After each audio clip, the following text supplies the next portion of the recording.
Hello folks, in this video we're going to take a look at metabolism. Metabolism is the sum of all of the biochemical reactions that take place in a living organism. And over the course of your lifetime, all of those biochemical reactions, they add up. You're going to consume roughly 6 tons of food. You're going to drink about 10,000 gallons of water.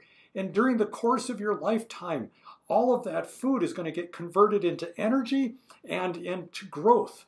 And so, for example, you will grow about 2 meters of nose hairs during the course of your lifetime, and you will shed approximately 121 liters of tears, or maybe 122 if you're a biochemistry major.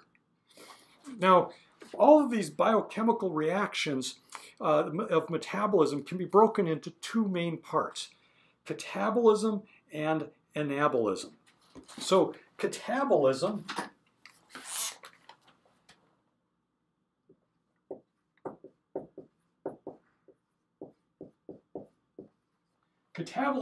is going to be taking large molecules, large biochemical molecules,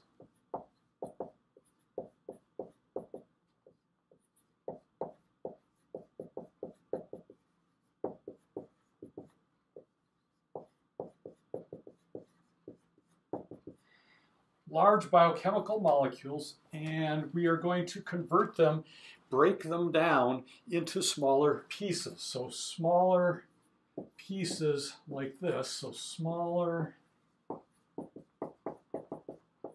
biochemical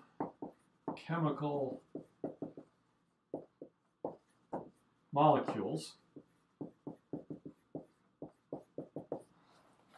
Smaller biochemical molecules. And the way that I remember this is catabolism is like catastrophe or cataclysmic. It's breaking things down. So we're going to take big molecules, we're going to break them down into small molecules. And when we break them down into small molecules, we release energy. So I'm going to say plus energy.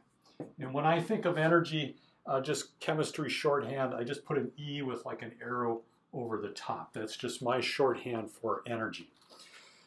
And then we can take these smaller biochemical molecules and we can convert them, we can combine them together, and we can make large molecules, and this is anabolism.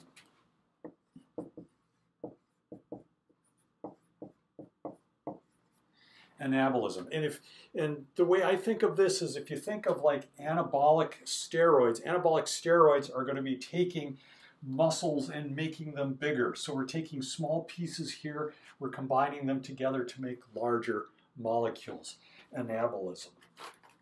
Now, we also have then biochemical pathways. Now, biochemical pathways are a series of consecutive biochemical reactions used to convert a starting material into an end product. So what does that mean? It's like a train. It's like a long path of enzymes in series that produce something. And so we have 2 different types. We have linear and we have circular. And so a linear one would look like this. We would go linear,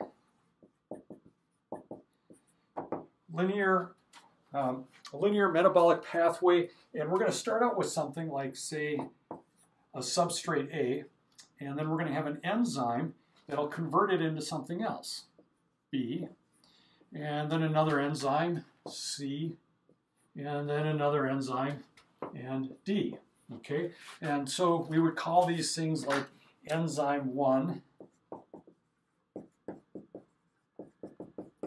and then 2, and then 3. And so our substrate gets converted by one enzyme, then another, and then another to produce a final product over here. So all of these together, the series of enzymes working together like this, would be a metabolic pathway, a linear metabolic pathway. Now we do have cyclic ones. Okay, a cyclic biologic pathway or metabolic pathway is going to take our enzyme substrate A like this, and then it's going to converted into B, which then gets converted into C and into D like this, and then finally into A. And you're like, wait a minute, that's just a circle here, right? Well, okay, that's why it's called cyclic. But the idea is we're going to take this substrate and we're going to use enzymes to make more of that substrate. So like enzymes, you need enzymes. How do you make more of them? Well, you might have a metabolic pathway like this that takes an enzyme and makes more of it like this. All right, so that would be a cyclic metabolic pathway. All right, so that's just an introduction here to metabolism, and we're going to dig deeper into this in the subsequent videos.